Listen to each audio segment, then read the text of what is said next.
Netcasts you love. From people you trust. This is Twit. Bandwidth for All About Android is provided by CacheFly at CacheFly.com. This episode of All About Android is brought to you by WordPress. Plans start at just $4 a month. Get 15% off your brand new website today at wordpress.com/allaboutandroid.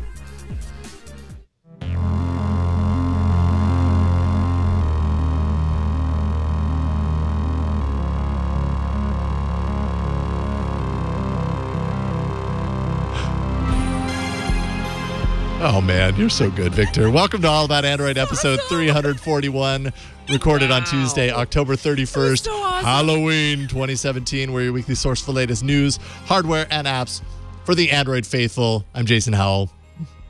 And I'm Ron Richards, and I'm blown away. There we go. There's Ron Richards. And spoiling the surprise, we have Florence. I'm a boombox. Is a boombox. That is an... So to our audience listeners, Florence is wearing, it's like a vinyl. What's a that pop-up material? boombox costume. And on the inside, if you can hear that Velcro, I hear something. you're supposed to be able to open it. And This is Wow. great content. and put a phone in there so that So you it can goes on the play inside. back music. Okay. I don't There we know. go. I just put my phone in there. Oh, wow. It's an interactive costume, kind of. It's not, I thought it comes with an auxiliary cable, but apparently It's You got this on doesn't- AliExpress. Tell me you got this on AliExpress. no. I bought this from an American website. Oh, okay. Yeah, these I just are assumed like you get specially made everything on pop-up Ali. costumes so that you can just, I forget the brand, but I bought them off the internet, which is And- where you get things. And that's I impressive. like that there's a window where the cassette would go, and that's where your phone's display goes, so you Exactly. can show. So you can what you're actually listening download to. an app Yeah. to So make that's it look pretty like a cool. cassette, and it plays like old cassette whirring sounds. Okay. Whirring. And when your phone is in there, it's like the reverse bezel-less Yes. trend. It's Yes. like, we're going to give you the biggest bezel ever. Yes. And it's the shape of a boombox. And I was going to Very make a good. joke about the lack of the headphone jack on the Pixel 2, but it turns out you don't need one for this at all. I don't. Really impressive. I'm probably not going to wear this past the intro, just so everybody knows. Keep 'cause- it for just a few minutes, please. I request. Joining us for the very first time, Helena Stone, who is the former founder and editor-in-chief of Chip Chick, at Helena Stone on Twitter. How's it going, Helena? Good. I'm also a unicorn. You forgot to mention that. I was about to mention that, actually, but I wanted to kind of leave that up to you as well. But really, I didn't need to mention it because it's pretty obvious. Pretty awesome unicorn. What are you supposed to be, Jason? Well, okay, so you know how we normally we do the thing where we pull out the thing of Oreos and we go, oh, hey, look, I've got a new Oreo. It has nothing to do with Halloween, except this. Whoa. Uh-oh. Oh, no. Wow. Oh. I don't know if that makes any sense. Put it on. I don't want to be alone here. It's an Oreo costume, and I saw it, and I thought this has to happen because, well, I mean, this is what we do here, This is right? amazing. I like the commitment, Jason. This is really, I'm very impressed. So there you go. I'm an Oreo cookie. You would really think that this show was sponsored by Oreo at this point, but it's I not. said that in the grocery store the other day. I'm like, man, we talk a lot about Oreos on this show. It's kind of depressing, actually.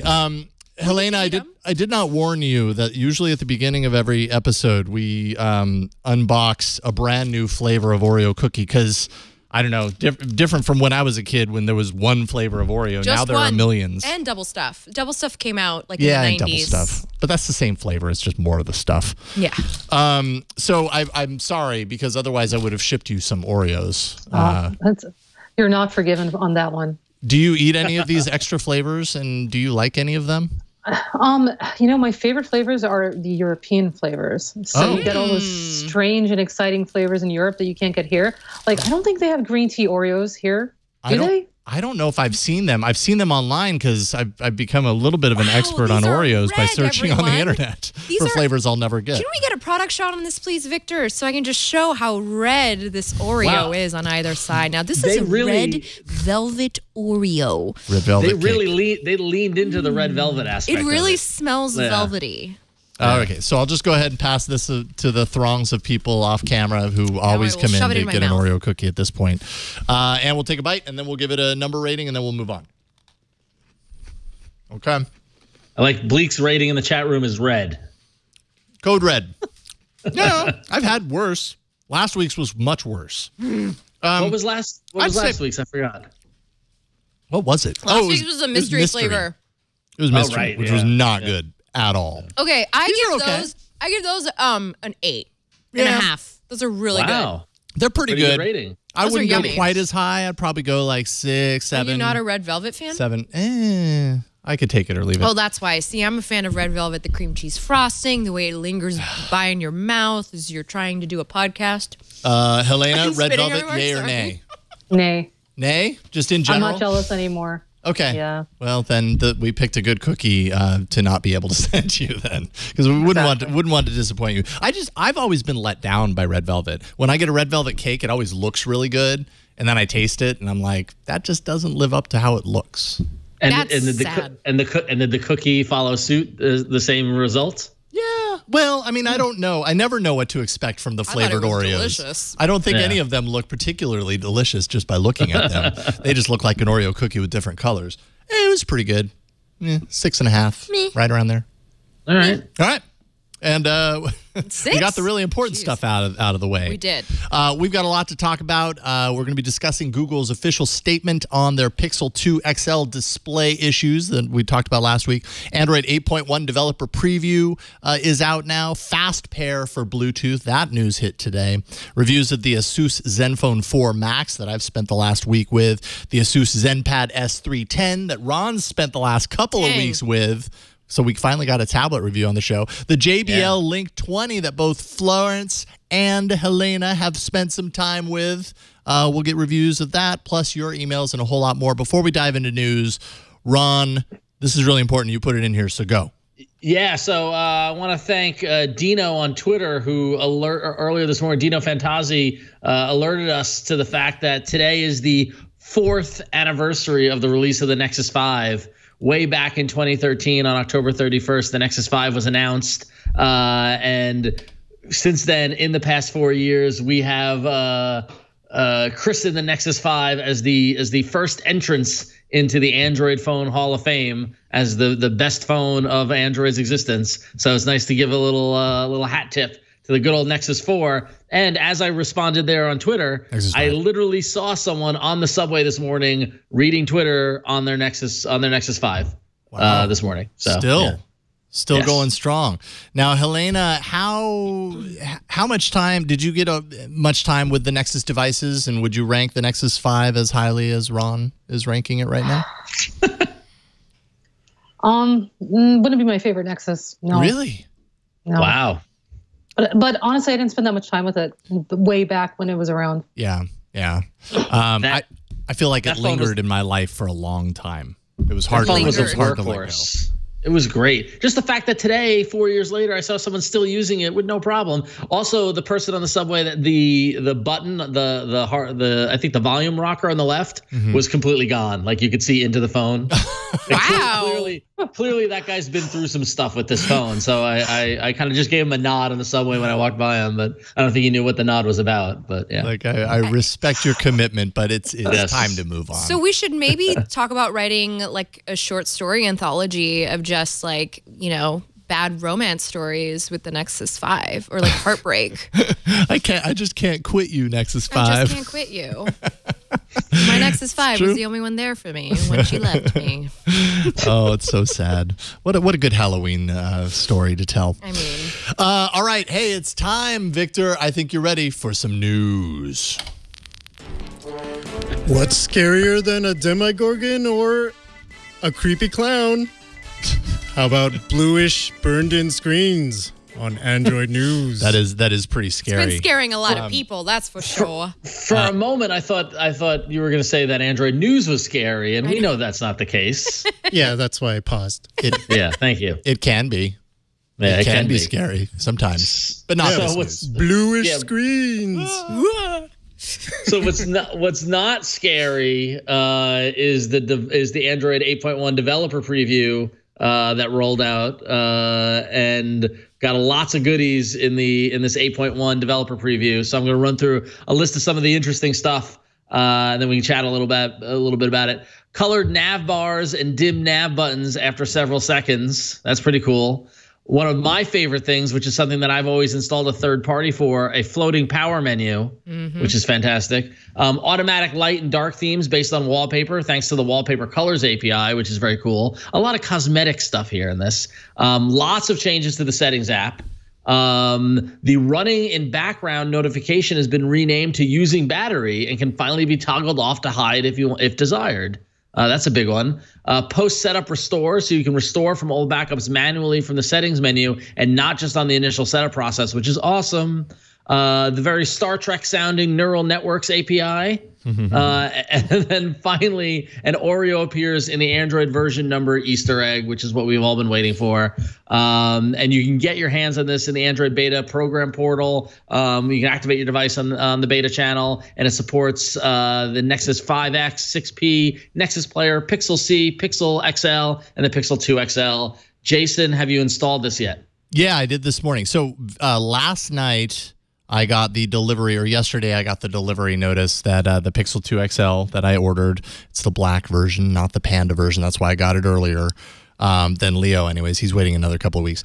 Delivered. So I've only had this less than 24 hours, but I did this morning opt into the beta, and I mean, it immediately pushed Android 8.1. And as you can see down at the bottom, I don't know if you can see that. I'll go ahead and kind of move around a little bit, but you can kind of see that's brighter nav buttons, and then they fade out after a couple of seconds. And this is to, in large part address the whole burn-in thing. Are you seeing the blue hue when you tip it? Absolutely. Yeah, there it is. I definitely do. You can see it on camera a tiny bit. Yep, there it is. And yeah, I've seen 3 units like this, by the way, in person. I think they're all going to do the blue shift. This is all from the store. They're actually saying that the iPhone X has a similar issue. So with fair game. Oh, with the blue tint when you're looking at it off axis? Some of the early reviewers came in saying the same thing. Oh, interesting.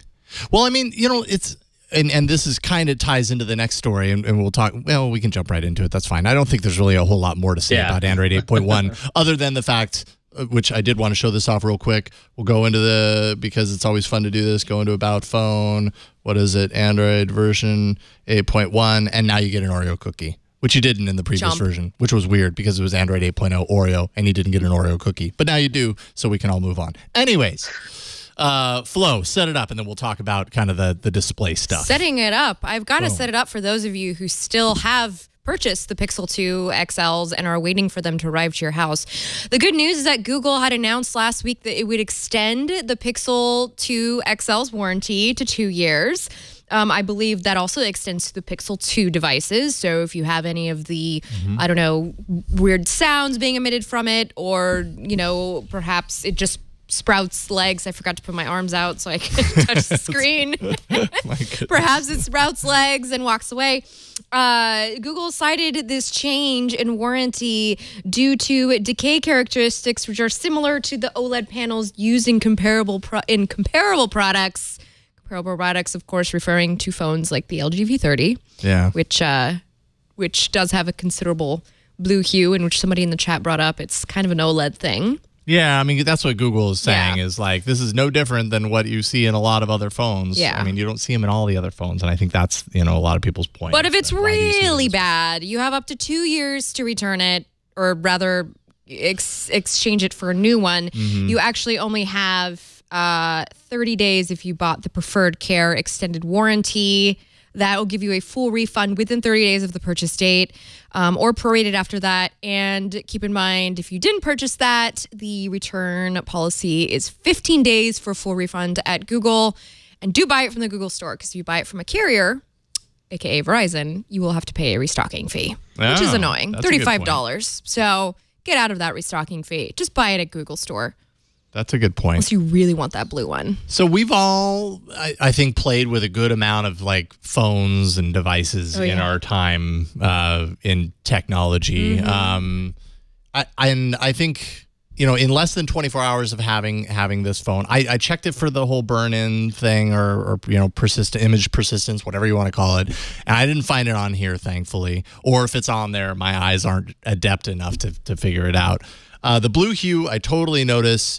And I kind of got over it after 24 hours. So that's not really the big issue. The problem that I have with it is that I've played with enough devices to have seen this plenty of times before, but it's almost always on lower class phones. It's always on phones with not as good displays, or rather it's on lower cost phones that have have reasons that cost is lower. And when I see that, I always think to myself, oh, okay, that's one of the trade-offs for getting a lower price phone, is that you have this characteristic of the display. It's not the end of the world, but it's undoubtedly there. And I guess I'm just a little disappointed that it's undoubtedly here on a premium phone. How do you feel about this whole brouhaha, Helena? You're saying that the iPhone 10 supposedly exhibits this too. So, I mean, that broadens out the conversation a little bit, you know, for a lot more people in that regard. What do you think? Yeah, well, that should make you feel a little bit better, because the iPhone X costs, I mean, that's a lot of money to lay down and then discover you have a little bit of a blue tint. Yeah. But they're saying it's the OLED issue. So I think that as we see more and more displays with the OLED, using OLED technology, we're just going to see more blue. Yeah, but there are OLED screens that don't do this, and that's what gets me. Is it's just kind of a bummer that you spend all this money and then you get that. Do you like the coloring on the Pixel 2 XL? Because the general kind of color the general gamut. coloring, because people have said this is a more natural color scheme that we're looking at on the Pixel 2 XL, which is why it's just such a different look for your eyes to adjust to when you're looking at it versus, maybe a Note 8. Yeah. Well, Samsung ramps up the saturation on their displays, and you definitely notice that. Yeah. I prefer that. You prefer the ramped up saturation. Yeah, I mean, it's very pleasing to the eye, I would say. And I mean, part of me wonders, because I'm tainted, right? Like we've played with so many phones, so we have all these points of comparison. For the general consumer, are they going to look at this and go, wow, it feels really washed out? Probably not. They're going to look at it and they're going to see the things that they expect to see, and they're going to move on with their life. But we look at these things with such a microscopic view that I feel like sometimes it's hard to know how much it really matters. You know what I mean? We're hypercritical. That's exactly it. Hypercritical. And that's not necessarily a bad thing. I suppose that's kind of our jobs. Well, when you're spending a lot of money on a product, a lot of your hard-earned money, you want to know that money went to good use. Yeah. And I don't know if like a view, like a color gamut that's less pronounced or less saturated is necessarily a deal breaker. I agree. I wholeheartedly agree. But no one's in danger. No one's in danger. Everybody's safe. Thankfully. Everybody's safe. Let's not cross that line, yes. please. And we should also mention that the Pixel 2 XL is famous. It was on TV. It was on Modern Family last week. It was It was Haley's phone, which just makes me think what her friends think if she's sending messages from not iMessage. This isn't the first time Google products have appeared on Modern Family. Wasn't the Google Home on last season? There was a whole shtick about it, last season. Yep. So it's the Panda one. So apparently, someone at Google is a fan of Modern Family. Clearly, yeah, apparently. Although the Panda one is pretty nice, but I'm fine with my all black, or whatever they called it, black. You say that now. Yeah, until I see the Panda in person, and then I'll be like, oh. Why is it Panda and not Penguin? Maybe because pandas are, in danger of being extinct. We really want to bring, we want to let everybody know about what's going on with pandas and the plight of the pandas in the world. They are not reproducing at scale.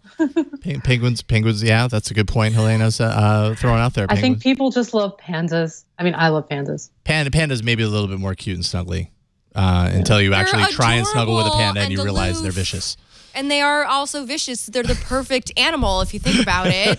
Like, oh, look at me, I'm cute. Rah. Oh, that's a good point, Virgil. Why not There you go. Stormtrooper? These are droids after all, right? Wow.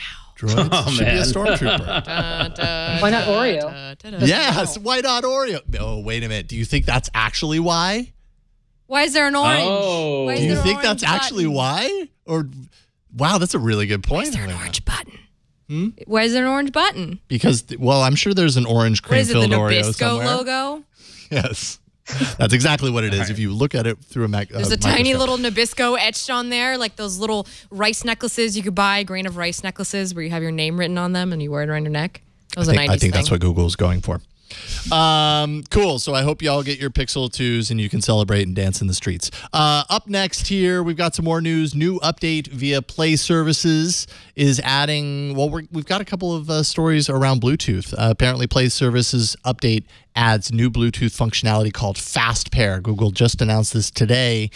It uses Bluetooth LE, low energy, to quickly identify a nearby headset that's already in paired mode. So you put your headset in pairing mode, you set it next to your phone, at least that's what they show off in this video here. The make and model and information about that device is sent to Google and kind of cleared and sent back. A notification appears on your phone to pair. So it automatically recognizes that there's a phone, that there's something to pair with it. And then you just tap the button and it pairs. I'm curious to know about the security around this. Like, how does it need to be like super close? Is that the security that needs to be right nearby in order to make this happen, or what? But Well, I imagine it works just Well, like this Bluetooth. this is really, really interesting and really important because this is basically Google taking the magic that's in the Apple AirBuds that has up to this point has been proprietary to Apple with their A1 chip or whatever that is, however that works. W1. And and making it kind of like they figured it out and have entered it into Play Services and making it available to all Android phones and eventually all devices. This is actually really huge for Bluetooth headphones. About time. And given the amount of conversation we've had about headphone jacks and Bluetooth headphones and things like that, this is a big thing, especially in the world of Bluetooth. well, yeah, So- especially removing friction because, you know, Yes, the Bluetooth has a lot of complications potentially around it. Keeping you out of the Bluetooth settings can really improve the experience. Helena, where do you stand on this whole Bluetooth versus wired headphones, and you know where the technology is at to allow for this big switch that's happening right now? What do you think? Well, I'm an audiophile, but this is about time because I mean Apple and Beats they've been doing a great job with the W1 chip, and pretty much all the new Beats that have come out have that. So iOS users have been taking advantage of this technology, and usually Google innovates first, right? So it's actually gone the opposite this time. Apple innovated first, and Google's playing catch up, and they really need it now because everybody's complaining about losing their jack. So. Yeah, the headphone jack missing. Also, I just feel like there's in general a lot of complaints around Bluetooth on Android. Oh, It seems like a new phone honey. comes out and people are always complaining, oh, it loses connection in the car. It's so whatever the case may obvious be. when you're doing IoT stuff, and like I have problems switching between Wi-Fi Direct and my actual Wi-Fi. So when I'm pairing things like robot vacuums and I'm trying to control them like through Wi-Fi, and I just have problems on stock Android, which is why I'll use like a third-party version of Android because it seems to just work better. It seems to switch better. Interesting. Seems to be more written better for Robust. that. I mean, I don't know why stock Android is such a problem switching between. Yeah, I mean, it was a long-standing issue on the previous generation of Pixel devices. Remains to be seen on if it's an issue on the next generation, but... Well, it's an issue on the Pixel 2 because I'll tell you, I haven't been able to pair the robot vacuum with the app that I need to pair it with. Oh, well then. There you go. So, yeah. Which robot vacuum can you share? Oh, yeah. It's having problems with the Samsung R7070, which relies on the Samsung Connect app to connect. And the Samsung Connect app is having problems. It like gets stuck on the Wi-Fi Direct, so it stays connected to the vacuum instead of going back to the internet. Oh, that's annoying. And so then it's just like I don't know how to force that, and it doesn't work. It's been a problem with 8.0. That's so really annoying. it's especially been a problem with 8.0. These are just I've had anecdotal issues. things. I've had similar issues with Samsung's ecosystem. where I found that like having a Galaxy phone is literally the best way to work with it. Yeah. Smart things have had similar issues. Surprising that having the Samsung phone is the way to ensure. They're supposed to work with iOS. They're supposed to work fine. I'll be honest. I've noticed a much better performance using Chromecast with my Pixel than with my Motorola phone. Oh, that's so true. Oh, on that note, yes, the stock Android and just like the whole Google ecosystem, it pairs better if you just do everything from the Google side. Yeah, I agree. with when I use Chromecast from any other device other than the Pixel, Chromecast disconnects. It doesn't it's a weird. It disappears in the notification shade, and then you're like, what happened? And you have to go into the home app and all that. So we talked about this before. But all right, well, one quick other thing on Bluetooth, which also further helps the plight of Bluetooth headphones. We noticed the commit was noticed in the AOSP of Android that a real-time CPU schedule for Bluetooth audio playback. And what this does is this addresses audio skipping and Bluetooth audio playback, the result of heavy load while playing, and it prioritizes Bluetooth audio playback over almost all other processes when utilized. So Google's really getting their act together when it comes to Bluetooth audio. I really wonder why. Yeah, it's weird how the headphone jack disappears, and they're coming out with their own Bluetooth headphones, and now it's a priority. But hey, better late than never. It's like having a CD player in your car when you have a Bluetooth dongle and your little auxiliary, like whatever inside the glove compartment, like in my car, and then I'm driving over bumps and it's like skipping, and then my husband goes, "Are we playing CDs?" I'm like, "No, this is Bluetooth. Something's wrong with your Bluetooth. It's not supposed to act like this." The future. It does. Well, with what you're wearing, I wouldn't be surprised if you were playing CDs. It's true. No, I still play CDs because the dongle dies. Well, you need to be playing cassettes, apparently. Yeah, there it is. Just saying. You should get one. I think they sell them in they're coming retro back. shops. I hear that's going to be the hot new item for kids this holiday is the Walkman. Mark Flo's Urban words Outfitters. on that one. We're going to take a quick break, thank the sponsor of this episode, and then get into a bunch of hardware that we have hands-on and reviews to deliver to you. But first, let's thank our sponsor, WordPress. We know that building something new, something that others connect with, which they find it online, that sort of thing, is a lot easier if you have the right tools. That's why we're excited to have WordPress.com as a sponsor. We use WordPress.com every day. And let me tell you, whether you're looking to create a personal blog or a business site or all of the above, creating your site on WordPress.com helps others find you, remember you, and connect with you. The whole process is easy and effective. You don't need experience. You don't need to hire someone. WordPress.com guides you through the entire process from start to finish. They take care of all the technical stuff, so it's easy to get your site up and running, which is your highest priority when you're getting started especially. They have hundreds of beautiful designs to choose from. You'll get built-in search engine optimization and social sharing. Their business plan lets you access hundreds of plugins and themes. They have customer support team in place that's made up of WordPress experts eager to help you get the most from your site. They're available to help 24 hours a day, Monday through Friday, and weekends too. Plans start at just $4 per month. So come see why 28% of all websites are run on WordPress. Get started today. You'll get 15% off any new plan purchase. Just go to WordPress.com/allaboutandroid to create your website and find the plan that's just right for you. That's WordPress.com/allaboutandroid for 15% off your brand new website. And we thank WordPress for their support of All About Android and the Twit Network. Did you just tap me, or are you just having a hard time with your costume? Hard time with my costume. Okay. I'm sorry. Yeah, no, hey, don't apologize. Own it. It's time for hardware.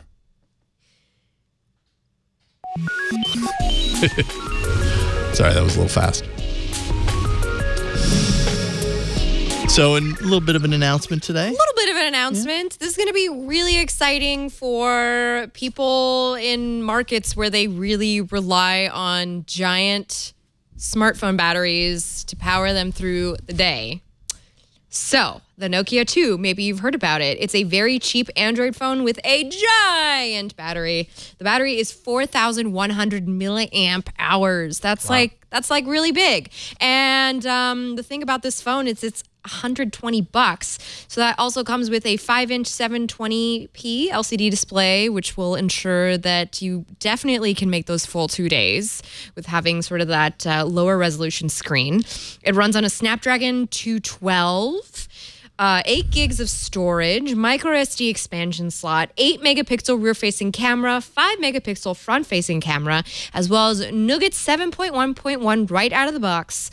Plus, we'll make sure you get monthly updates to help you stay on top of features and security. Nokia promises. Yes, their words. Yep. We'll see how that goes. It is a Snapdragon 212. That's super on the bottom end of the SoC side of things. But again, this is the kind of phone for, for being out in the world and needing to just stay connected without having to worry about plugging it in. Of course, you still have all the great features of Android 7.1.1. So yeah, that's part of their kind of proposition, their value proposition with this is that all of these specs that they're doing, and I assume using kind of the lower end Snapdragon 212 probably helps this, is that it's not as battery thirsty, battery and processor thirsty, and so it's more efficient from that regard. So it stretches out that 4100 milliamp hour battery even further. For 100 2 euros, days, they say. For 100 euros. For those of you European folk. 120 bucks. Euros. Are we? What do we think about what Nokia is doing right now, or rather HMD Holdings is doing right now? We didn't really see Nokia phones running Android until HMD got their paws on it for the most part, and now they're coming out, pretty steadily with new devices. Are we happy with what we're seeing? It's funny that this is a topic, because while it's not phones, I was actually looking for a bathroom scale, like a weight scale, and I was looking for one that is compatible with Google Fit and all that sort of stuff, right? And I'm browsing and I found some, I think Wirecutter or some blog or whatever had recommended scales and whatever, and there was one brand that when I clicked through to Amazon, I saw it was actually rebranded as Nokia. And it's like a Nokia Smart Scale or whatever it is now. And so they're just slapping that logo, that brand on anything right now. Huh. They purchased with things. Yeah, right. That's what it is. Yeah, they purchased with things. Yep. So. Okay. And I mean, is that, what do you think about this, Elena? Do you think that's good for the brand to be dealing with it so fast and loose? I guess it probably all depends on the quality of the hardware that they're putting their brand on, but. Well, I mean, in that case, in that specific use case, Withings is a great company. They've come out with some really great fitness products. I mean, their scale is one of the best you can get.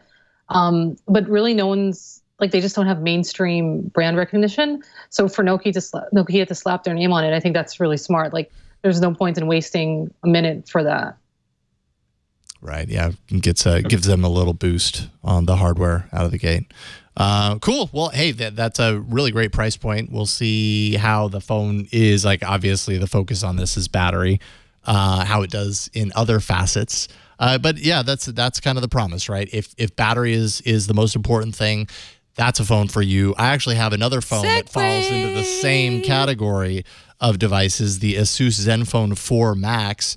And I've been actually, all right, so first things first, this phone is also in the lower end category, let's say. It's right around 200. Oh man, I apparently dropped the price of the device out of my notes, but it's right in the 200, 220 if I'm not mistaken. Price category, but it's a battery focus. The Max in the title refers to the 5,000 milliamp hour battery, so it's even more battery than what you're getting in the Nokia 2. But it has better internal and external specs. 5.5-inch IPS, Snapdragon 430 this time, 3 gigs of RAM, 32 gigs of storage, dual 13 megapixel rear-facing camera, regular and wide angle. So you've got 2 different cameras on the back. It doesn't do the DSLR kind of bokeh style photos, but it does have a close and then a wide angle camera to differentiate between. Android 7.1.1, no USB-C. This is straight up USB underneath, and ultimately, this is a really great battery phone. It's kind of similar category of this. I would say, from a design standpoint, I was pretty impressed. It's made with pretty much all metal and glass materials, and it's kind of rounded. Even on the screen has a nice rounding. It's one of those phones I feel like that proves how far we've come in the last couple of years on boosting up the quality of the low and the mid-tier devices, kind of taking the things that a few years ago were differentiating premium devices and moving that into the low end, so you don't feel like you're getting a really crummy phone when you spend $200. This one feels pretty nice. The performance isn't the best on certain things. It slows down when you're installing apps. It's heavier multitasking load. Sometimes hopping between apps with multitasking quick switch button isn't as fast as you might expect it to be. And even some parts of the Asus launcher, which here, let me get to the launcher here. There we go. Some aspects of this in daily use would kind of get a little heavy and slow down, and it seems fine right now. But you can skin all that, right? Throw a different app on there and you're good to go. The display I feel like is perfectly fine. It's 1080p display. It's not insanely bright in sunlight, but I felt like it was doable. It doesn't do the blue tint thing. I'll just say that when you look at it, but it's a different type of technology anyway. So that probably doesn't matter that much. Speaker's kind of weak. I don't know. What else is there to say? Battery's really great. I feel like it's a pretty decent phone for the price. Asus Zenfone 4 Max. And they have a bunch of other phones that are in this family that are going to come out over the next couple of months. This one focused on battery. There's some that are focused on selfies. I think they have one called the Zenfone Selfie or something, and different focuses on all of them. There's a pro version. So, but we'll UI though. But user interface, though. What about the user interface? What about it? I mean, it's no. I feel like I want to hear more about it actually from Ron when we get to his little section. I see what I see where you're going. Yeah. Okay. So Ron has an associated device. I personally don't care very much for the Asus UI. That's the only that's the hard part for me. It's like, oh, great pricing, great specs. Yeah, but the UI can be skinned. That's what I mean. Like you just throw a launcher on there. I mean, does it make sense to migrate into my product? Go for it. Yes. So as we talked about a couple of weeks ago, my Nexus 9 finally died, not because it got bricked or because of security updates, but because the power connector no longer works. Thank you to everyone on Twitter, by the way, who's reached out offering to fix it. It's okay. I know when it's time to move on. It's fine. I appreciate it, though. Everyone, you're very, very nice. It was really cool to hear other people have run into that and have fixed it themselves by soldering it and stuff like that. That's very cool. But I picked up the Nexus ZenPad 3S10, and I've been using it for the past couple of weeks, and I've been putting it through its paces because in the past couple of weeks, I've been reading a lot of comics and books on it. I've been watching a lot of TV at the gym on it. I even went on vacation last week. I was on the show. I was sitting by the beach reading books and watch TV shows while I was on the plane. So I pretty much put it through its paces. And hardware wise, this tablet is great. I mean, it is fast. It's got a lot of storage. It's got an external SD card. So if I wanted to load up more stuff, if I had a long flight ahead of me, I totally could do that. The display is bright and strong. A lot of times the tablets I had a hard time with audio boosting because like I'd be watching a TV show and the audio, I'd have the volume cranked all the way up and the loud Jim, it wouldn't cut through. But the audio here is crystal clear. It's great. The only downfall to it has been the UI, which was as soon as I opened it up, I was like, oh. And in using it, I'm like, well, this isn't that great. I don't really like it. But someone on Twitter actually made the recommendation to just install the Google Pixel, the Google Now launcher, and use that as the home launcher. And once I did that, everything's been fine. Yeah. And really the only if I pull the notification shade, it's still in the Asus UI kind of skin. But that's the only time I ever interact with it at all. So, I've got the Google search bar up top, everything looks familiar, looks about the same. If I swipe right, I get Google Now, which is cool on the tablet side of things. And it just works. And honestly, I haven't skipped a beat since I've moved on from the Nexus 9. So nice. So I was gonna say, get your hands on it. And first step you do is install a new launcher and then you're good.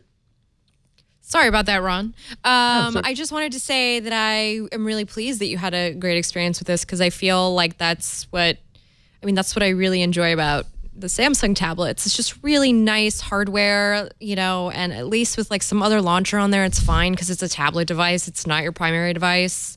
If you're using it for mostly like entertaining, you can deal with that notification shade not looking like every other notification shade, and you get nice hardware, which is something that Google hasn't really delivered.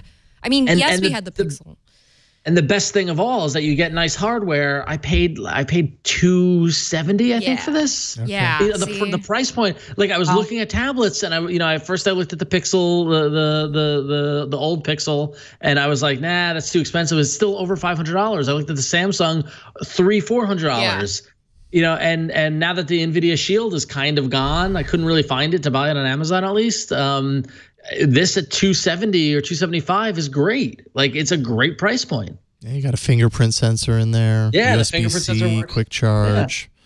Pop it in your bag, and you've got a little entertainment machine.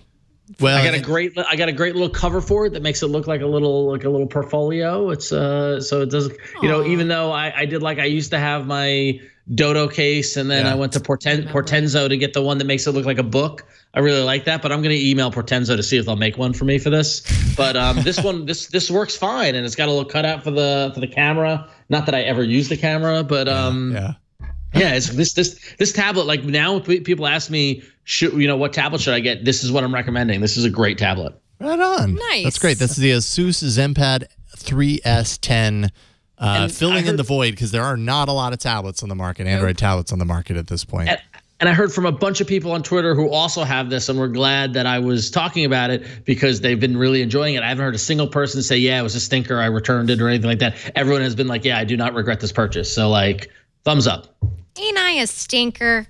I don't know. What song are you playing? It's Bugs Bunny. Oh, okay. See, I don't know. Who is this Bugs Bunny? I don't even know anymore. What? I'm just kidding. Hey, we've also got another product. Actually, Flo and Helena, you both have been spending time with the JBL Link 20. This beast of a speaker. Yes, so not like the cassette player that I am dressed as today. This is a JBL voice-activated speaker with Google Assistant. So as you can see here, this really nice. Let's move these away. Let's put the focus back here on the nice little speaker. So as you can see, you know what's going to happen here? I'm going to quickly put my hands underneath the costume. There we go. There we go. So as you see, there's a removable AC adapter. The power brick on this thing is actually foldable. The idea being that this is a speaker you can bring with you on the go. Not only does it have Google Assistant, but it also has awesome 2 10-watt speakers that are super loud, so it's great for playing back music. It's got 6,000 milliamp battery pack, which means it's supposed to last up to 10 hours for music playback. I cannot confirm that yet. I will have to try that. I don't know if I have 10 hours of music that I can listen to, but I appreciate the ability to have a 10-hour beach party if I wanted to, I guess. Mm-hmm.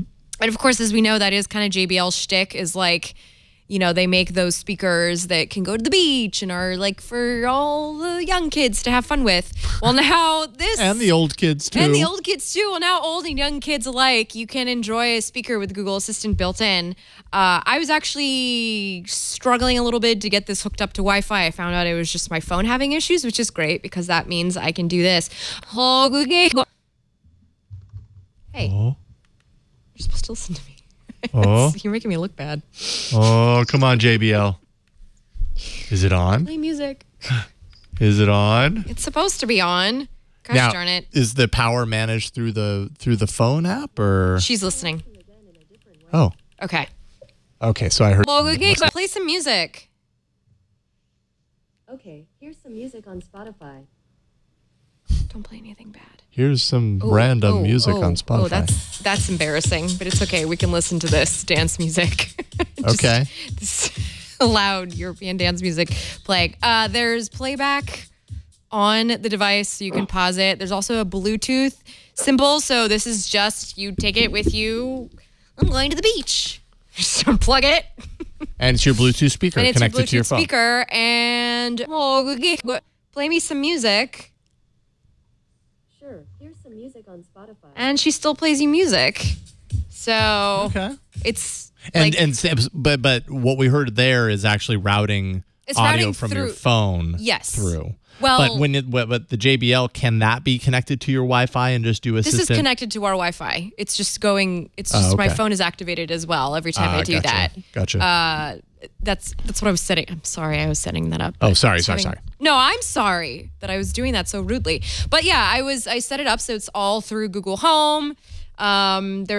You can pair it as a Bluetooth speaker in case things just aren't working, or maybe your friend has an iPhone and they're not using the Google Assistant, but you need like a nice speaker.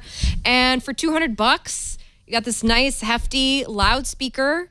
It's a great picnic or beach device thus far. With picnic or party. Choose your flavor. You've got a little Wi-Fi symbol to let you know how things are doing. So that's how you know if you've got Assistant working. Okay. I think I'm working on a full review of this for Android Authority, so that will be coming out eventually. But I do have to say one thing that kind of bugs me, and maybe, Helena, you want to speak to this as well. I have no indication when it's listening to me. And there's a light in the front.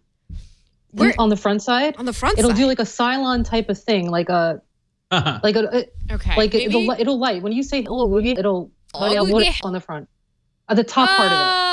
Oh, no, we don't see that. We don't see that. It's out of the shot. There you go.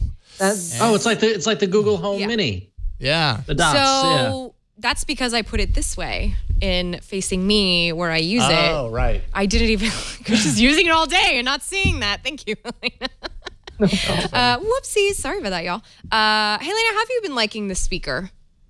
So I love it. And the big part of the reason I love it is because, JBL, they do excellent Bluetooth speakers. So for like these other guys, Google and Amazon, they're making speakers and they say it sounds great, but they're not audio companies. They're not speaker companies. So the JBL Link 20 actually sounds great, right? It actually, and I have to compare it to like to Google's latest products, but to me, it sounds fantastic.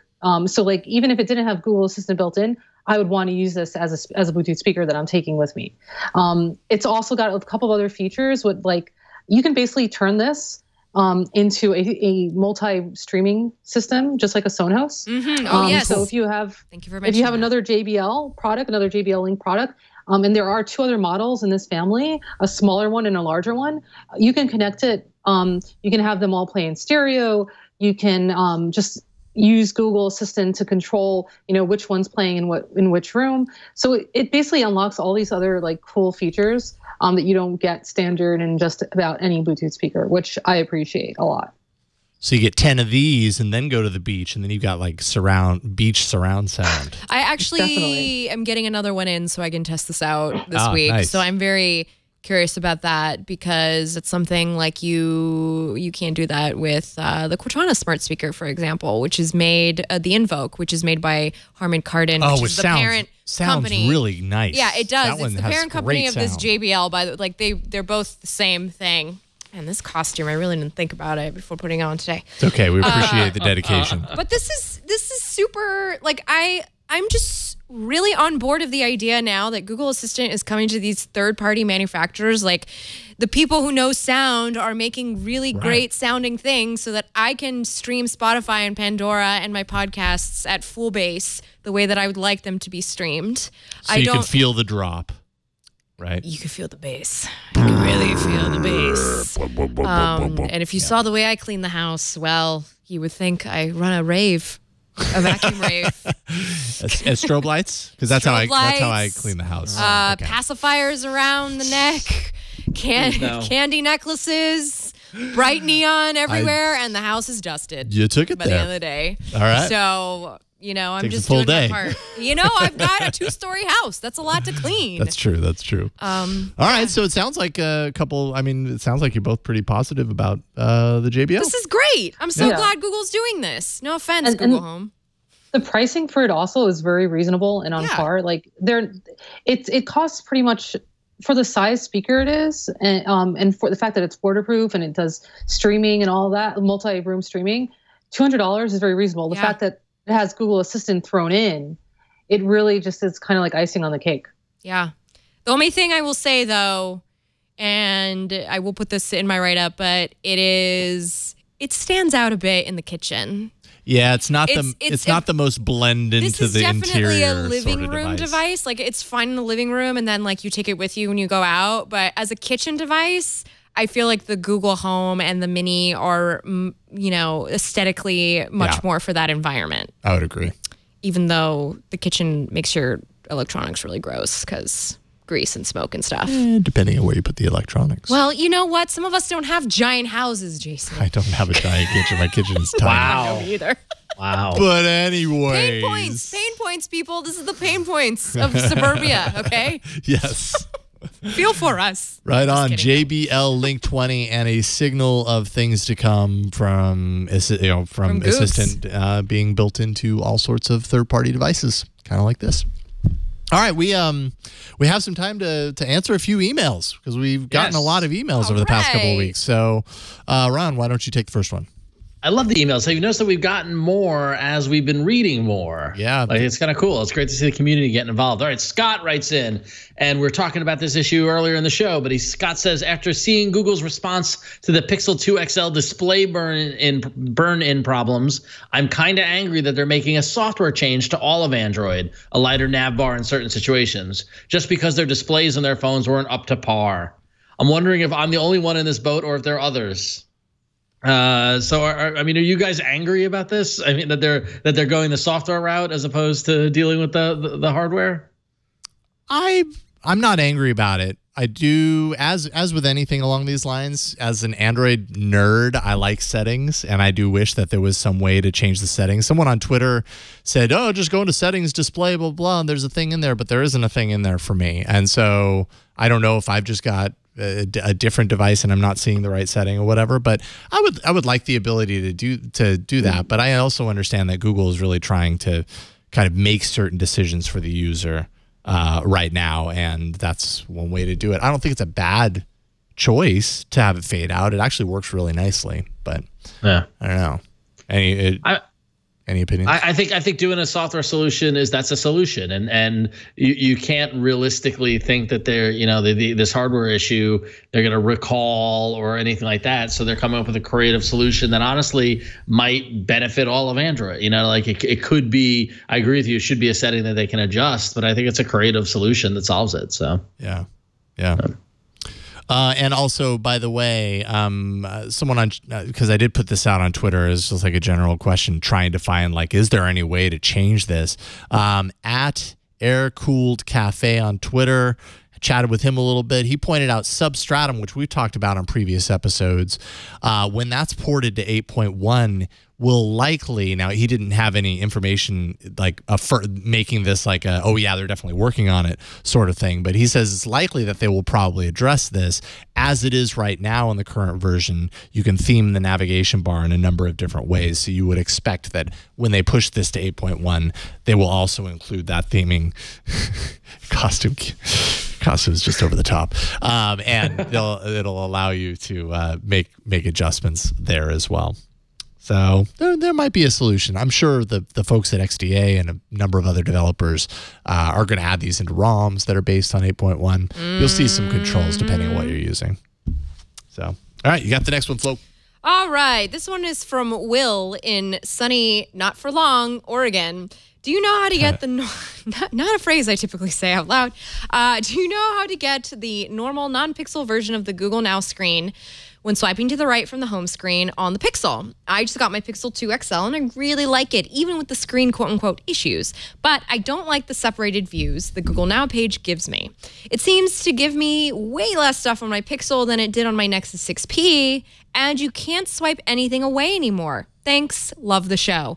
Now, unfortunately, Will, that's not a Pixel-specific version of Google Now. I don't think that it is anyway. That is just OG Google Now, because they have sort of changed the feed so that it's a lot more, thank you, Jason, it's a lot more based off of your Google activity on the web, so it'll start to kind of aggregate that. That's why now when you wake up in the morning, instead of seeing the weather first thing, you'll see news stories that kind of broke overnight.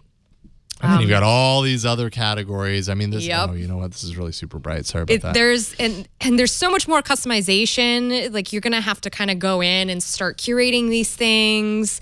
You can do it as they happen, which I've been doing because I got to tell you, the news that sometimes gets pushed to that page is not at all what I'm interested in. I feel okay with the news that appears here. I'm just annoyed that you can't swipe it away the way you used to. You used to be. So I feel like Yeah. it's like you're slowed down. Not only that, everything's separated. The agenda stuff that I probably use Google Now more for than anything else is hidden in this second button over here. So when I want to like follow this stuff, I actually have to go through more effort to get there. I understand the complaint is I liked the old Google Now more than the new one. It's just it's not tied to the new pixels. This is just the new thing, and it's called Google Feed, and this is the way it is now. Helena, did you spend a lot of time with Google Now back in the day, and have you played around with the changes? I mean, you had the S8 that you spent some time with. I don't know if you were using Google Now on that device, but what do you think? I wasn't really using too much of Google Now, but Yeah. I do like how they're making it more customized to, like you said, to the way you search and to what you're looking at. It's also scary just how good they're getting at it.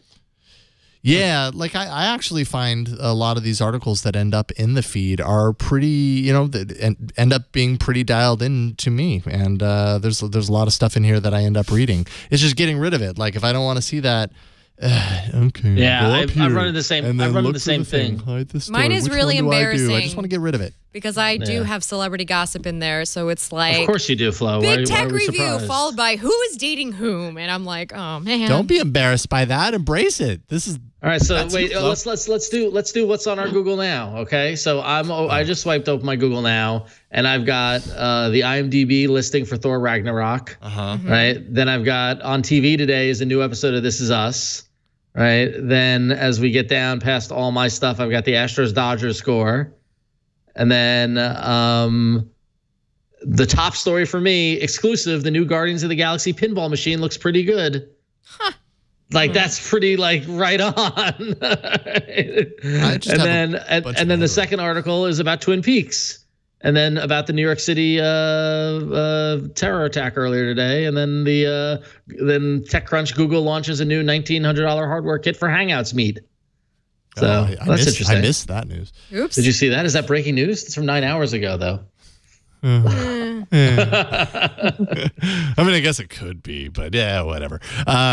Yeah, I just have a bunch of Android stuff and a little bit of Elena, politics and stuff. But What's on your Google Now? Do you have it set up? It's all unicorn stuff. No one would understand. that's your entire search history is unicorn related stories, unicorn technology. We understand. Well, actually, no, I don't understand It's it the all. hot new trend. Okay, all right. There you go. Just like boomboxes. Victor, do you want to do some breaking news? I put the link in the chat, in the doc chat. We could talk about this very quickly. I think we can do that. Creamy, crunchy chocolate. O-R-E-O. Yay. It's been a while since we ran that. Yeah, why not? This is actually really interesting. So this is on TechCrunch earlier today. So Google announced Hangouts Meet, which is their service for running video and audio meetings. And the hardware kit includes a touchscreen controller, speaker microphone, 4K camera, and an Asus Chromebox to control it with. Oh, okay. Welcome to the So, like, enterprise. So they're going after the enterprise. They're going after Polycom and these like really expensive conference room setups for $2,000. That's actually not bad considering what you're getting for it. Interesting. So Hangouts existing in the enterprise. There you go. Well, that was their kind of stated goal to move Hangouts into the enterprise, and I don't like Hangouts. I find it to be one does. I find it to be very unreliable. so what are you using Hangouts for primarily? Is it for chat or is it for video, or what are you using it for? Well, usually it is chat and both video. Usually though, it's business related. People be like, can we talk on a Hangout? And I've had so many failed attempts to do so over the years that I use Skype. Yeah. Oh, yeah. Well, it's funny. It's funny because like I have a hate relationship with Skype. So I'm constantly looking for any other opportunity to not use Skype. And I've had the similar experiences with Hangouts for meetings when you send a link to somebody or you call them and do the whole kind of thing. But over on my other podcast, iFanboy, where we've done live YouTube streams via instant on air with Google Hangouts. That has been nothing but reliable and awesome. Like it's there's no lag. It works great. Like it's I don't know what version of Hangouts they have linked to YouTube for those instant live stream events, but whatever it is not the one that we get through Hangouts chat, and because it's like a world of difference. Interesting. Yeah, it's almost like a more reliable Hangouts infrastructure that you would expect from something on the enterprise is also hitting that for some reason. I don't know. That's just a guess. What were you going to say, Helena? Yeah, no, I was just about to say that I'm sure the $2,000 version for enterprise will be the better version. Yeah, right. Yeah. You're gonna you better for $2,000, and working in an enterprise model, you better be getting a better performance. Otherwise, it's back to Microsoft. Yeah, or whatever the next thing is. Chris in Cleveland wrote in to say, I just got my wife the Pixel 2 and myself the Pixel 2 XL. Let me say that we are both loving them. And I have to mention, had I not read reviews for the XL, I never would have noticed any screen issues, in air quotes.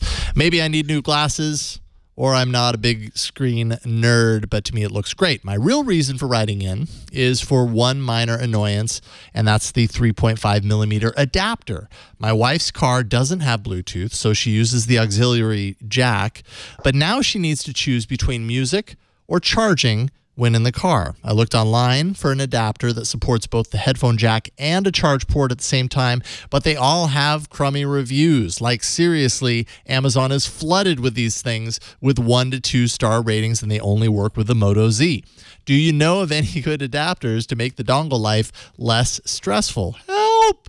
And I don't know of any from personal experience. It just so happened that today the folks at Android Central posted an article on this very topic. And apparently on the Google store right now, there is a Moshi, M-O-S-H-I, USB-C adapter. It's listed as coming soon, so it's not available yet. But it looks like it's designed really well, solid titanium design. Moshi is a brand that makes a lot of Apple peripherals, Mac peripherals over the years. Okay. So they're pretty well established in that world. Okay. For what it's worth. And I mean, based on the design and kind of that background, kind of a higher end or respectable hardware company here. Built-in D to A converter to 24-bit 192 kilohertz. So, they say in their promotional stuff, use this with Tidal and all that kind of stuff if you like that high-res audio side of things.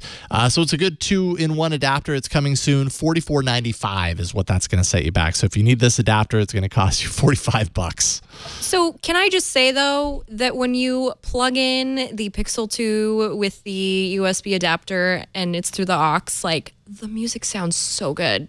Really? It sounds so much better than when it was just like the aux cable and the headphone jack. Like, it's louder. You can actually, like, the basses in my car, I can actually jam to music. I haven't been able to jam in months. So it's boosting the output based on what the flat analog that's what cable might have been putting out. This is all anecdotal and it's just based on my ears, but I know that when I get to a certain point on the dial on my car, it'll stay stuck there, and then I'll be like, oh man, I really wanted to jam out on the ride home. Yeah, I know what you mean. I've had that in my car before my car stereo was totally obliterated the way it is now. I knew that through testing phones that some phones just produced a hotter output signal than other phones. And I'm assuming when you're going out audio via USB-C, it's not a straight analog channel. There's digital processing in there and there's conversion. So they can do things like boost that output signal in the conversion process and even sweeten it. I don't know if they're doing that. But I feel like I remember you saying, Helena, that you are a big music fan, a big audiophile. Do you have a preference when it comes to this sort of thing? The analog headphone out versus kind of some of the benefits that you get with a going out USB-C or these adapters? I find it's headphone by headphone. Yeah, they're all different. They're all different. So, and even from phone to phone, there'll be a difference. Yeah, absolutely. Do you like this general trend to kind of taking the audio output of a phone and going through a port that they can do extra stuff to, like sweeten the sound and everything? Or do you like it to be standard, like you know what you're getting with a headphone jack, an analog headphone jack. You know, the concept is not actually that new. It's been around for years. It's just fallen into the mainstream now because everybody's getting rid of their analog jacks. You know, that said, I don't care either way. I just care about the headphones, and I care about, that's what I'm focused on, because that really is what makes the difference. Yeah, that's true. You can have great audio channeling out of that device, but if your headphones suck, it doesn't matter. Really good point. So anyways, Chris, hopefully that helps. $44.95 is going to set you back. Go to the Play Store. It's coming soon in the devices section, and I don't know what to tell you until then, because as you say, all those other things you pointed out have really bad reviews. So I wouldn't buy those. But there you go. Oh yeah, please don't. Don't buy those. That's a good hint. Don't buy things with bad reviews. Yes, exactly. Trust what you see there. Yes. All right, Ron, you got the next one. Don't buy bad reviews. Okay. Next email comes in from Tora, who says, I've been listening to All About Android for a couple of years now, and was listening about the person who wrote in about how Tropical Smoothie kept pinging his app every time he was near a location, even with location services turned off. It could be very possible that Tropical Smoothie are using iBeacon or Bluetooth beacon technology to where it is pinging a signal out of two phones that the app can understand. So when he is nearby a Tropical Smoothie store, the app is going, hey, you can use me here. Just a thought about what could be causing this to happen. Even if he denies the app ability to track his location, I know that on iPhones, if you're near an Apple store and have the Apple Store app installed and have Bluetooth turned on, you will get a little notification asking if you want to open up the app. I hope this might shed some light on the situation, and thank you all for creating an amazing and hilarious show. I always look forward to hearing Flo's voice whenever I listen. Thanks, Tor. Oh, we look forward to Flo's voice too. This is Tor is absolutely right. Is that you can have location services turned off on an app, but Bluetooth. It's actually really interesting. Going back to the instant pairing update that Google did, there is a whole level of Bluetooth and Bluetooth LE in applications that are non-pairing apps. So, for example, there's an app I use called when I'm in San Francisco called PayRange, which allows you to pay to arcade games or pinball machines or laundromats or things like that. I actually use them on pinball machines, but you don't need quarters. You can pay with the app, and the way it works is it connects to a beacon, a Bluetooth LE beacon that's installed inside the machine that you're paying to. And it never pairs your phone to that device, but it's using the Bluetooth signal as a beacon to connect with. And so that's absolutely how this might be happening. Mm-hmm. So, interesting, people forget that we might have location services turned off, but Bluetooth as well as Wi-Fi and other location stuff allows to figure is a way to, identify where you are.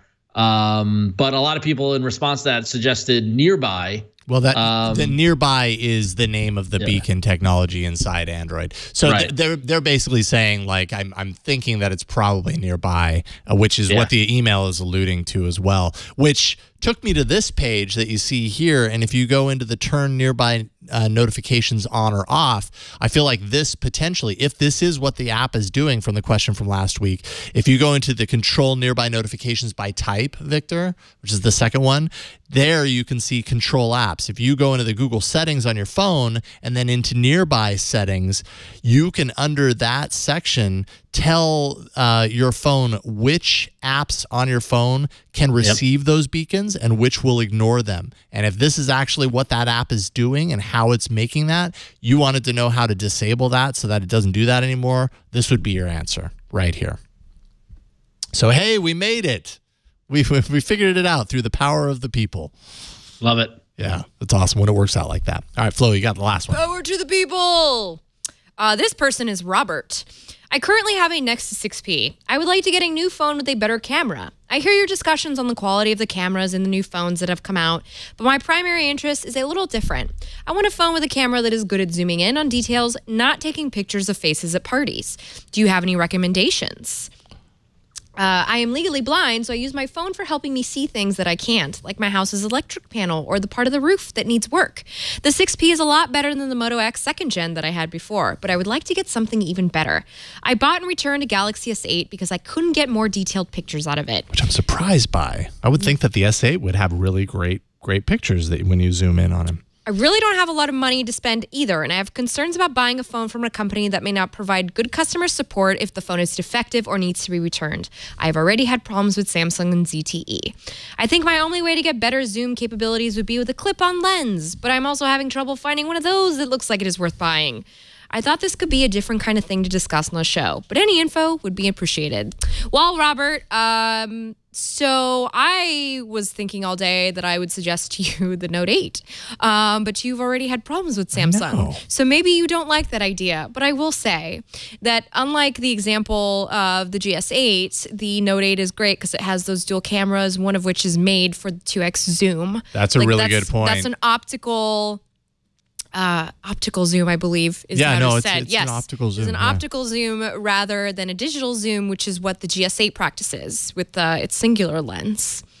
Also, if you, I don't know, want to save money and you just don't want to do the whole Note 8 thing because it's like a lot of money, there's also the Honor 8 and the Honor 6. I'm laughing at my costume, by the way. The Honor 8 has these dual cameras on the back.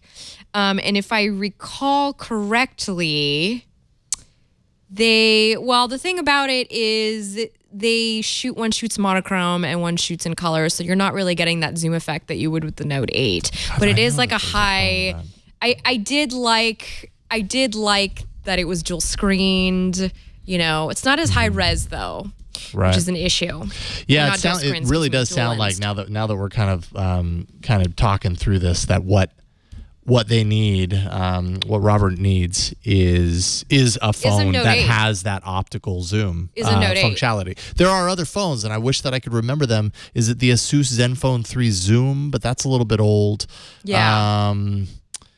Yeah, there are other phones that have that optical zoom. I mean, obviously, you could buy a clip-on. I have clip-on lenses from Anker, Photo Jojo. They're fine, but they're not really giving you that zoom effect I think you're looking for. Yeah, how do those perform? And actually, I'm curious, Helena, if you've ever had experience with those clip-on lenses. Those are things that I've seen as like this abstract thing. I've never actually spent any time with them. For some reason in my mind, I've always thought of them as kind of gimmicky, but I could be completely misinformed. Have you ever played around with those? Yeah, no, I've used a lot of olive clips, and they're really fun. They are definitely gimmicky, but if you have the right vision, you can create some really fun effects with them. Instagram's full of people using olive clip in really, really creative ways. That said, like, it's more of a filter effect than it is something that's going to really extend the zoom by, like, it doesn't sound like that would be a good solution for this guy. Mm-hmm. Right. It's more for an effect than it is for actually kind of using it to really get in there and see the detail that you're missing here.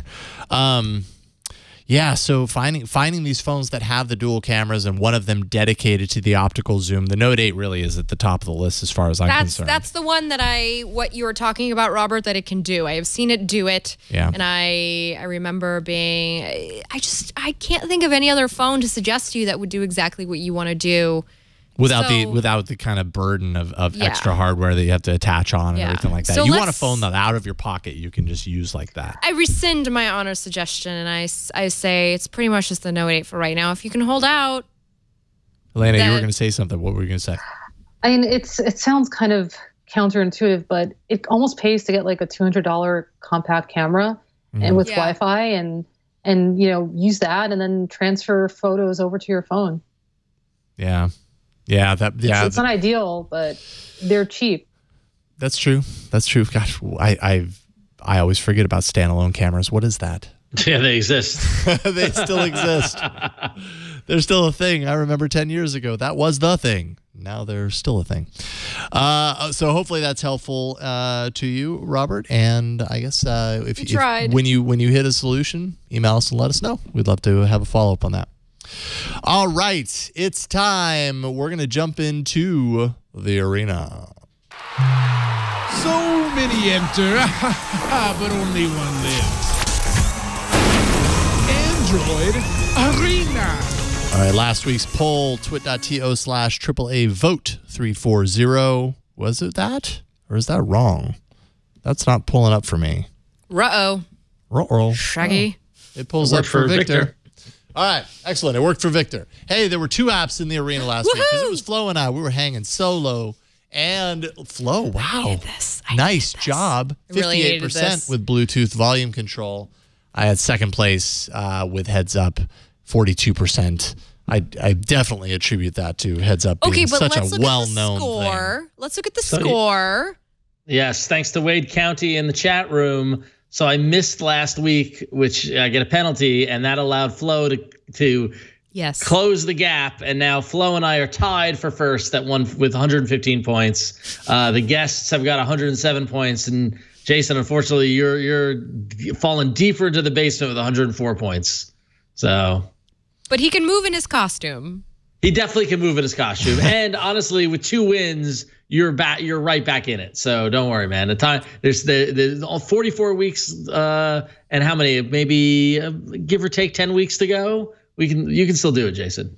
Thank you for that vote of confidence. We'll see I believe about in you. That. We'll see, Ron. Does this mean I go first because I wasn't here last week, or do you go first because you lost? Let's see here. You go first. I think Ron goes because you lost. Because he wasn't here last week. No, I think I go first because I lost, and that's totally okay. Yeah, loser goes first. Yeah, loser goes first. That's totally okay. Sorry, I'm logging into one of the apps that's going to be in the arena today just to get it out of the way. Okay, my app has everything to do with Android 8.0 or 8.1, and particularly the Pixel 2 XL. We were talking about earlier how people are complaining a lot about kind of they're complaining about the displays, but one of the many on the laundry list of things is that the Pixel displays, Google says, are true to color. They're kind of flat and more true to actual color, as opposed to being really kind of overly saturated, vibrant, that sort of stuff. Well, it turns out people really like vibrancy in their displays, and they want the option to do that. Right now, my app is not in the Play Store, but you can get it through APK Mirror, thanks to the folks at AndroidPolice.com. So if you go to APK Mirror, you can find an app called Oreo Colorizer, and it's a simple app. I've installed it on my Pixel 2 XL, and basically it makes a change to the color gamut to kind of, let's just say subtly increase the color spectrum. So I'll go ahead and go into Oreo Colorizer, and I'm thinking this is almost so subtle. I really was curious to see if it even came through on the live stream because it's really subtle. All right, before, no, you can see it. Before, after, before. After. Yeah, you do see it. I can see it. Yeah, definitely on this site. Things jump out just a tiny bit more. I'll do it a few more times so you see. It's not this before and this after. This whole thing is changing. And so basically, it does an overlay. It really kind of uses the put a layer on top of your device that they've been doing for the last however many versions of Android that developers have been able to do. But this layer happens to boost, because Google doesn't give you settings for this, boost the color gamut a little bit, so you get a little bit of extra saturation out of your display. It's not a huge bump, I would say. When you put it on, you really have to kind of go looking. Thankfully, they give you this little rainbow so you know something's happening. But if you want a little bit of extra control over the saturation on your display on your new Pixel device, this is one way to do it. It's called Oreo Colorizer. It is free. It's slight, but it's there. Oh, that's a good way to do it. They did the double view, the double screen view or whatever on their video. Oh, yeah, that's much more obvious. That shows a little bit more of the usable difference.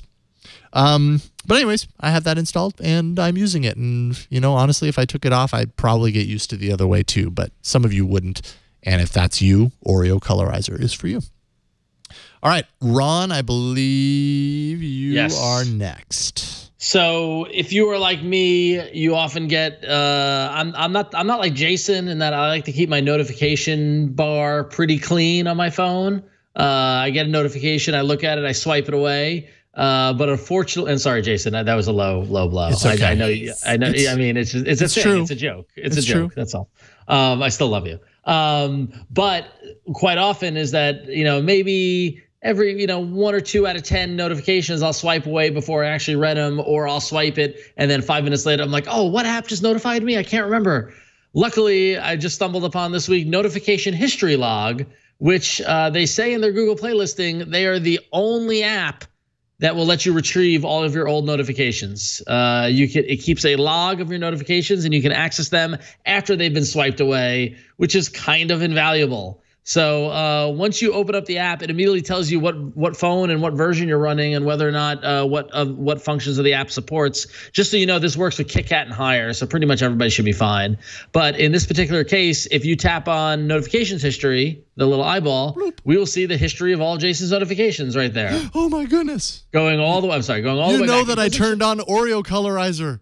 It doesn't show the content of the notification. That's an important notice, by the way. It's important. It just shows you what apps were notified and in what state. So if you were to tap on that missed call, I don't think it will tell you what it is, but we don't have to tap on it. But it just tells you. I'll trust you. It just tells you that you missed call with the phone app. If you tap on an app, you get a whole bunch of really detailed information that is way more kind of technical than what you need. But it's all there in case you're into that. So that's cool. But so now one of the negatives of that is this is currently tracking every notification you get. So for example, every time I use WhatsApp, every time WhatsApp checks for new messages, it's logging a notification. So you see a lot of redundant information and stuff like that. If you go back to the main menu and go to the settings, we'll look quickly at the settings. So what you can do is you can 4 options down, select apps. And you can blacklist apps that will appear or won't appear in the advanced history, which we're gonna get to in a second. And also gives you more kind of control over what you'd like to do. If you want to back away from this, you can control the size of the notification history log. So you can keep track of the last 20 notifications to store. That's the default one. Or you can set it to 250 or unlimited or just 5. You give yourself a bit of a window to scroll through from there. If you go back to the main screen, on the left there's advanced history, right? And advanced history is now once you install it, it needs to load and run, and like kind of keep track of it. This is the area that you will actually see the contents of notifications. Okay, so if you go just to notifications history, it's just a history of the notifications, which app did it. If you go to advanced history, that's where you get actually the content, so you can see what you missed and go see it. You can open the app from here or get more information. So once this kind of indexes your notifications log, Jason, then they would show up here. Got it. But the advanced history is really where the power for this one comes in from. This is free in the Google Play Store. They do have an in-app purchase for $1.49, I believe, that gets rid of ads and unlocks some of the functionality. But this is a lot of times we look at apps here in the arena and I play with them, and then after they've been voted on, I delete them because you don't always use every app. But this is an app I think that there's going to be a permanent kind of in my install when I set up a new phone, because keeping track of those notifications is really, really handy. So there you go. Right on. Notification history log. I like it. Okay, now, Helena, I have your app installed, and I'll go ahead and show it off. Tell us why you like it and what you like about it. Well, Viber is the best messaging app that no one is using, at least people in the United States. It definitely has a very big user base overseas, not as big as WhatsApp. But what drives me crazy, I use this app every day, and I've gotten all my family, all my friends on this app. They don't use WhatsApp anymore. They use it more than Facebook Messenger. And there's many reasons for that. One reason is that it's constantly updating. It does video chat, it does calls, it lets you share files, drag and drop. It's cross-platform. You can use it on a PC, on a Mac, and it'll sync your conversations across all those devices. Super, super intuitive. But the second reason why it's so awesome is, and if you hold that image right there, it's the stickers. Seriously, guys, the stickers are amazing. No other messaging platform has as cute stickers as Viber. And you really got to try it out to see what I mean. But they have everything. They have Hello Kitty stickers. They have kind of adult oriented stickers. They have animated stickers. And Viber puts a lot of thought and effort into the sticker packs. Some are free, some cost money. But it's really worth checking out. In general, it's just the best messaging app. And I wish more people would use it. But once you get on it, you'll see what I mean.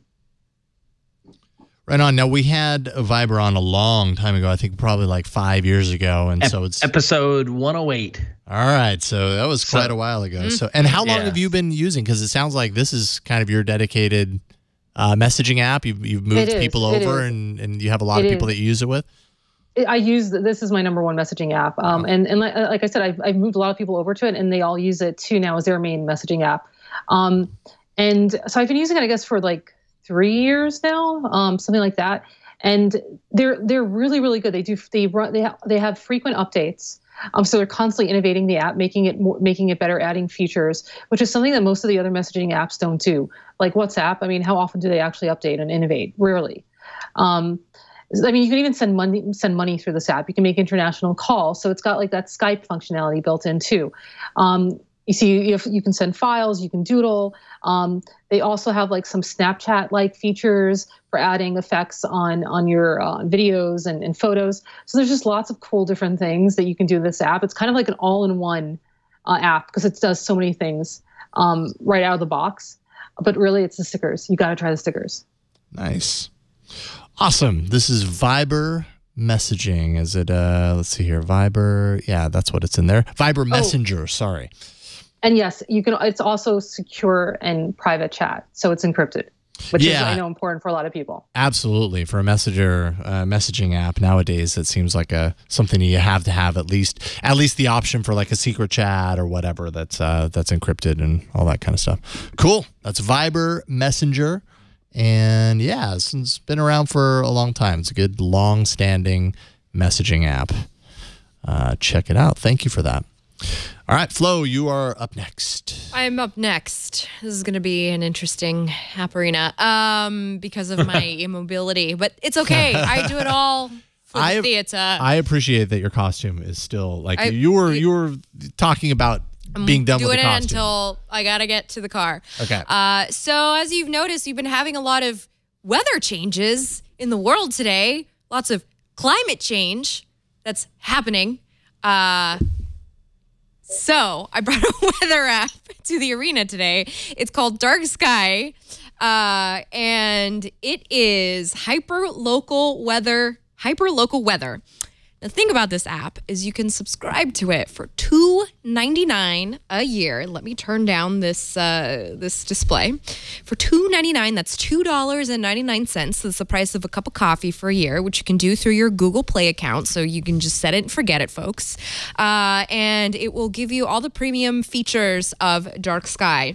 Now, the reason I like Dark Sky is because here in drought-ridden California, I never know if the rain is really coming, how bad it's going to be in certain areas. I commute long distances by car sometimes, and so I'd like to know what I have to contend with ahead of me on the roads, which is why I like to have, rain.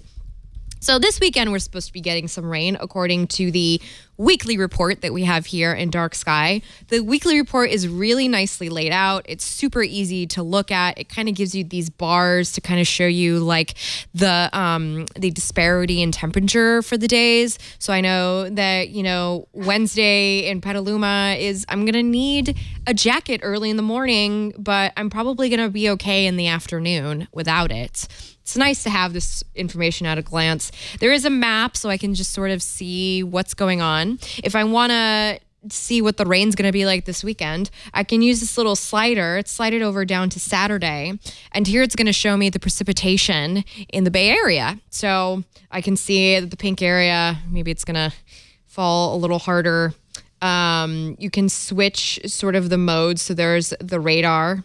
This is the radar for Tuesday. So today we don't have any rain, so I don't have. End of the week we will. Yeah, I don't have any Doppler or anything to show you, and I apologize to all the meteorologists out there. I'm not good with all the terminology. We have so many meteorologists who watch the show. You can even just get, like, if you're wondering, how are my cousins doing in Romania at this time of year? Well, I can just use the globe, zoom in on them. There we go. It's my homeland, and we'll see that it's in the, yes, this is Fahrenheit because I am American. We'll see that it's kind of hovering around in the between the 40s and 20s in Romania right now, which is what happens when you're up at that side of the globe. Another thing I really like about this app is, or actually, look, you can see can see the changes right there. If you press play, it shows you the change in temperature for the next couple of days. So that's kind of neat. I really like the alerts that you can set up, and I really think these are going to come in handy when the rain finally starts here in California, or at least I'm hoping it will. You can see the temperature in your status bar if you like. I don't have that because I feel like it's redundant on the Pixel with the Pixel launcher. Yeah, right. You've got next hour precipitation, a daily summary, I really like this because let's be honest, folks, the first thing you do when you get up in the morning is check your phone. And that's what I do. I check my phone to see. Yeah. You got to stop doing it. Stop doing that. I got to see what the weather's like. I got to see what I got to wear that day. You can also set up custom alerts, as well as severe weather alerts and a do not disturb mode so that nobody bugs you with the weather while you are supposed to be sleeping. And if you've got anything to report, maybe there just so happens to be a downpour, then you can report it to the app and they'll take that in real time. Now, to get all of these, so this is today's weather. It's just kind of showing you the difference in temperature. To get this information, including UV index, you are going to have to pay a little bit to unlock to be able to have all of these features. But there's a free trial, a 2-week free trial. So if you just want to try it out. If not, there are a couple of simplified features that you can use that I'm quickly jumping to Google Play so I can go see what those are for you.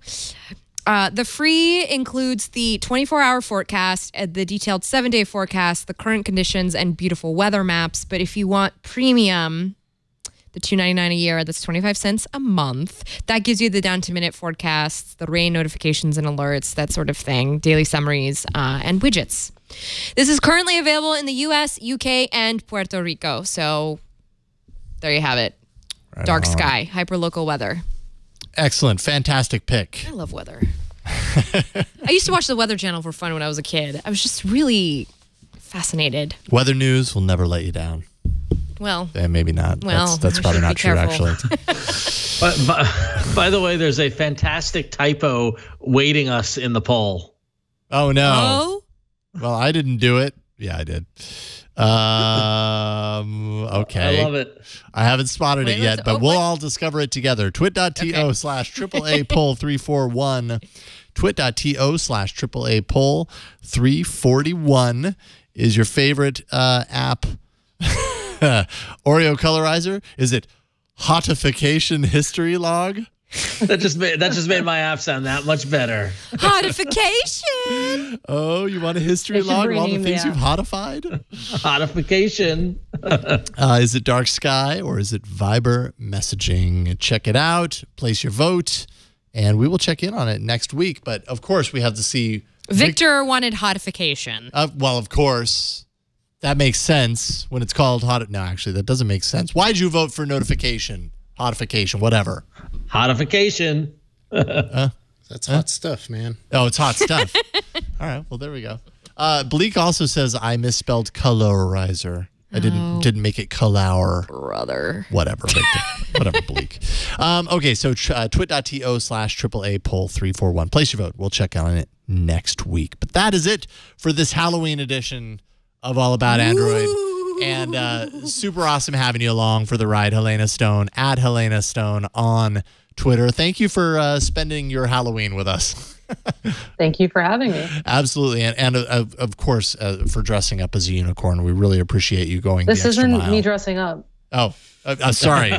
Showing your true colors. This is a lifestyle decision. As a unicorn. We really appreciate it. Helena, where do you want people to follow all the stuff that you're doing? You're busy. You're busy on Twitter. I've seen.